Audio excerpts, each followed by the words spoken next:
안녕하세요. 대단히 반갑습니다. 숲을 읽어주는 남자 자한형 이종수입니다. 이번 시간은 465번째 시간으로 이어령이라는 글을 읽어드리도록 하겠습니다. 이어령.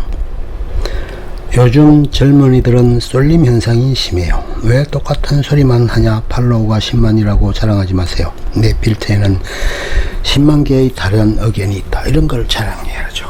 나는 내가 지금까지 써온 글이 전부 엉터리라고 하는 자격이 부정할 수 있기 때문에 존재하는 거예요. 이미 일어난 과거를 알려면 검색하고 현재 일어나는 것을 알려면 사색하고 미래를 알려면 탐색하라. 검색은 컴퓨터 기술로, 사색은 명상으로, 탐색은 모험심으로 한다. 이 삼색을 통합할 때 젊은 삶은 변한다.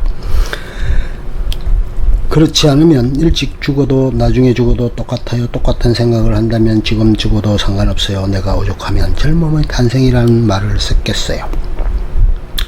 젊음은 있는 것이 아니라 탄생하는 것이다. 오늘 태어나고 오늘 죽어라. 끝없이 태어나고 죽어라. 우린 영원할 수는 없지만 무한히 태어나서 무한히 죽을 수 있다. 이게 내가 젊은이에게 해줄 수 있는 말이에요.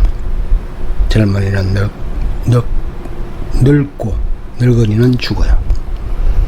대한민국의 문학평론가, 언론인, 교육자, 정치인, 사회기관 단체인이자 관료로서 초대 문화부 장관을 지냈으며 소설가, 시인이자 수필의 희곡까지 써낸 작가 그리고 기호학자이다. 종교는 개신교이다. 호는 능소이다. 1934년 충청남도 아산군에서 태어났다. 설아이남 일녀를 두었는데 딸 이민아는 목사이자 변호사였으며 소설가 겸 정치인 김한길의 전부인이었다. 그리고 재종 숙부가 칠촌가 역사학자 이병도이다. 부여고등학교, 서울대학교 물리과대학 국어국문학과, 서울대학교 대학원 국어국문학과 석사과정을 졸업하고 단국대학교에서 박사과정을 졸업했다. 경기고등학교 교사로 부임하였다가 단국대학교 국어국문과 전임강사, 여자대학교 국어국문학과 교수를 등을 역임하였다. 1934년 충남 아산에서 태어났다고 하는데 실은 1933년생이다. 호적은 34년생으로 올라오게 된 것은 연말에 태어난 아이가 태어나자마자 두 살을 한꺼번에 먹어야 한다는 걸 안타까워하신 아버지 때문이었다고 한다. 집안 형편은 부잣집도 가난한 집도 아닌 중간 정도였다고 하는데 그래도 그 시절에 아버지가 사업을 하실 정도이셨다고 하니 중산층 중에서도 비교적 잘 사는 집이었던 듯하다. 그런데 아버지가 사업에 실패하든 말든 마음이 끌리기만 하면 무슨 아이템이건 간에 시작하고 보는 성격이셨기 때문에 물론 성공해도 생미를 잃으면 때려치셨다는 얘기다. 어렸을 때는 실패한 상품들이 재고가 남는 것들은 모두 자기에게로 와서 장난감처럼 가지고 놀았다고 한다. 이어령은 이후 이런 지적 호기심이 왕성한 아버지를 둔 덕분에 창조적인 사고를 할 수 있는 원동력을 얻을 수 있었다고 회고하기도 했다. 이와는 달리 어머니는 아주 감성적인 분이셔서 책 읽기와 글쓰기를 좋아하셨고 거기다가 형들도 모두 예술하는 사람들이어서 자연스럽게 그쪽 분야에서도 지식을 쌓을 수 있게 되었다.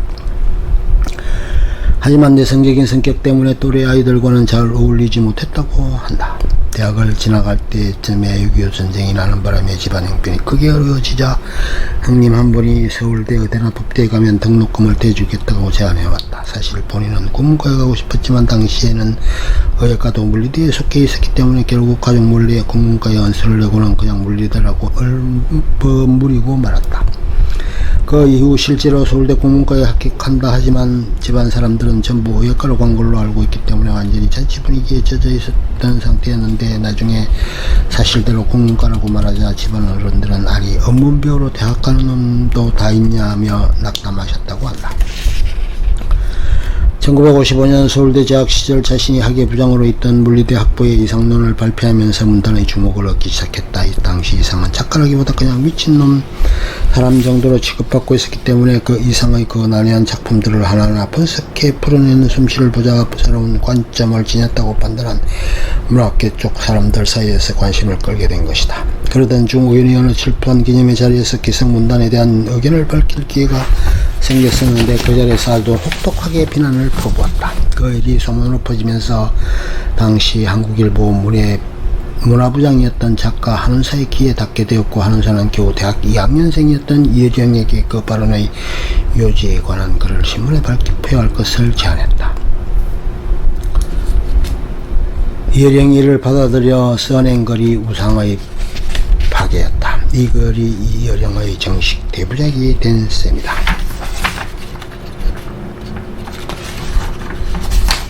이혜령은 이 글은 당시 문단을 거두었던 소설가 김동리, 모더니즘 시인 조향, 시설가 이무영을 각각 미몽의 우상, 사기사의 우상, 우매의 우상이라고 비판했다. 당시 이혜령은 겨우 22세였기 때문에 신인이고 하니까 조그맣게 나오겠지 싶었는데 한국일보는 이 논설을 전면에 실어버린다. 사면신문에서 한 면을 통째로 쓴 셈이다.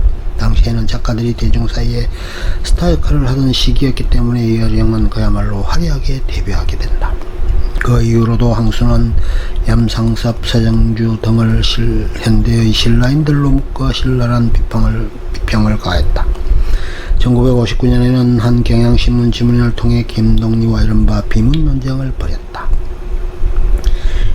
1967년 분지 필화 사건, 1965년 3월 작가 남정현의 단편소설 분지가 발표되었다.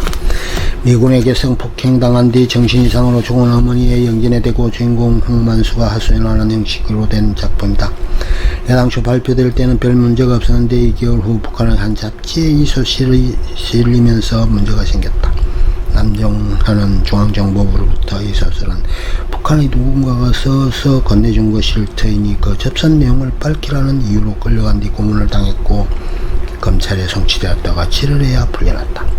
하지만 1년 뒤인 1966년 남정현은 다시 방공법 위반 혐의로 불구속 기소되었다.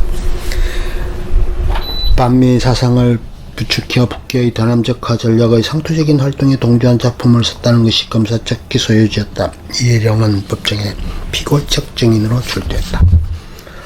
변호인, 이 소설이 반미적인가?